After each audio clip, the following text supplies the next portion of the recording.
33 மாத காலமாக ஆட்சியில் இருக்கக்கூடிய திராவிட முன்னேற்ற கழகம் தங்களுடைய ஒரு சாதனையை சொல்லி வாக்கு கேட்பதற்கு தயாராக இல்லை. ஒரு சாதனையை சொல்லி மக்கள் கேட்கிறாங்க, அண்ணே 33 மாசமா என்ன செஞ்சீங்க, ஒன்னு சொல்லுங்க. ஒரு சாதனையை சொல்லாமல் மத்திய அரசின் மீது பொய்யை சொல்லி வடக்கு தெற்கு என்று பேசி 1960 இந்த பிஞ்சு போன செருப்பு பேரறிஞர் அண்ணாதுரை அவர்கள் இந்த செருப்பு வேலைக்காகாது அந்த பிஞ்சு போன செருப்பு தூக்கி வீசிட்டார். வடக்கு தெற்கு இதற்கு மேல அரசியல்ல பயன்படாது. இன்னைக்கு ஸ்டாலின் ஐயா அறிவாலயம் முழுவதும் சுத்தி அதே பிஞ்சு போன செருப்பு எடுத்து போட்டுக்கிட்டு 2024 அரசியல் பேசுவதற்கு வந்திருக்கின்றார்கள். மறுபடியும் வடக்கு தெற்கு. ஐயா உங்களுக்கு தெரியும் பிஞ்சு போன செருப்பு என்னங்க ஐயா பண்ணும்? காலை நல்லா கடிச்சு வைக்கும். அது 2024 பாராளுமன்ற தேர்தலில் ஸ்டாலின் ஐயாவுக்கு மிக தெளிவாக தெரிய போகிறது.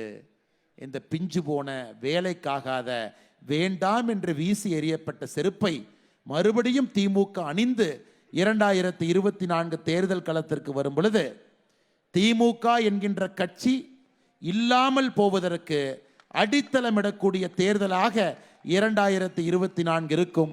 அதில் எந்த மாற்று கருத்தும் இல்லைங்கய்யா. காரணம் நாம் செய்திருக்கின்றோம், சாதனை செய்திருக்கின்றோம், வளர்ச்சி பணியில் இருந்திருக்கின்றோம். உதாரணத்துக்கு இந்த தொகுதி எடுத்துக்கய்யா, பெரம்பலூர் தமிழகத்தில் பின்தங்கிய பொருளாதார அடிப்படையிலே பின்தங்கிய தொகுதிகளில் ஒரு தொகுதியாக இருப்பது பெரம்பலூர் தொகுதி. இன்னைக்கு பாரிவேந்தர் என்கின்ற மனிதனுடைய அசாத்திய முயற்சியால், அசாத்திய முயற்சி எனக்கு தெரியுங்க, பலமுறை பேசுவோம். மத்திய அரசு நம்முடைய அமைச்சர்களை சென்று சந்திக்கும் பொழுது பலமுறை பேசும்.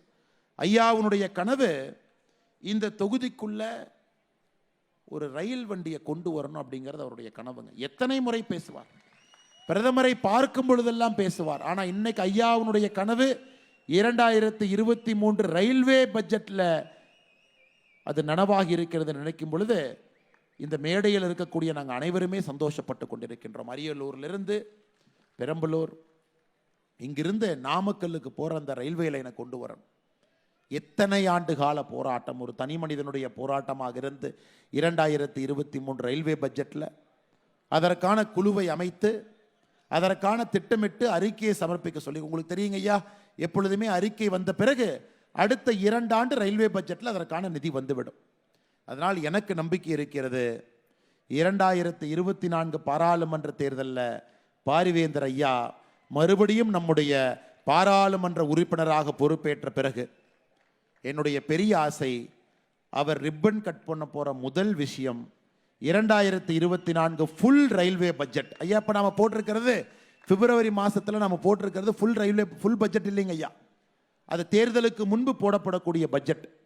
2024 நம்முடைய ஆட்சி அமைக்கப்பட்ட பிறகு நாம் மக்கள் முன்பு வைக்கக்கூடிய முழு பட்ஜெட்டில் நிச்சயமாக பெரம்பலூரினுடைய ரயில்வே லைனுக்கு நிதி ஒதுக்கப்பட்டு அதற்கான வேலைகள் ஆரம்பிக்கப்பட்டிருக்கும். அந்த முதல் ரிப்பனை நம்முடைய எம்பி, மறுபடியும் வரக்கூடிய எம்பி ஐயா பாரிவேந்தன் அவர்கள் நிச்சயமாக அதை செய்வார்கள் என்கின்ற நம்பிக்கை இருக்கு.